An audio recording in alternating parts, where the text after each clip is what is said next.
Ndoshta keni parë një postim që kam bërë pak ditë përpara mbi prindin dhe dy fëmijët e dhuratat. Kjo është një histori që ka rënë mend, masi më kanë pyetur njerëzit se çdo bëje ti po të dilje para Zotit. Si do ndjeje, çdo bënte Zoti në ty. Çdo bëni shkencëtare, domethënë, po të dilje para Zotit. Unë po marr rolin e shkencëtarëve tash në këtë rast.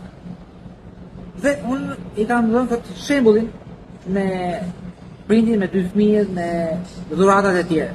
Prindi tash luan rolin e Zotit. Dhurata është natyra. Që Zoti i ka bërë njeriu natyrën, e ka dhënë natyrën.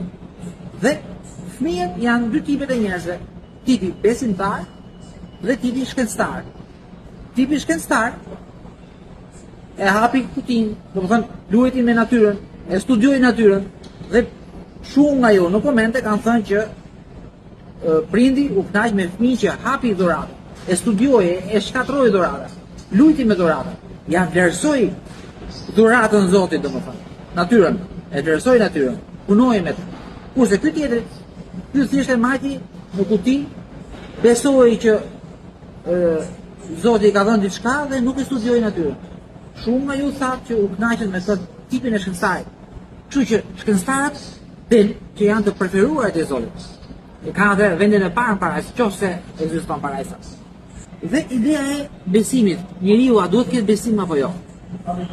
Nëse je shkencëtar që ti do të studiosh natyrën, nuk mund ta përdorësh besimin. Besimi të pengon që ti të shohësh realisht natyrën. Për shembull, ke një gotë këtu, edhe ti do ta studiosh sa fort është ngjitur kjo letra tek gota. Dhe ti nuk mund të besosh që kjo është ngjitur dhe hajse e mban. Një shkencëtar, mendje, shkencëtari do ta shohë sa fort është ngjitur kjo, do ta studioj. Unë nuk besoj, unë dyshoj. Unë kërkoj të di sa fort është ngjitur kjo. Atëherë unë jam i qetë.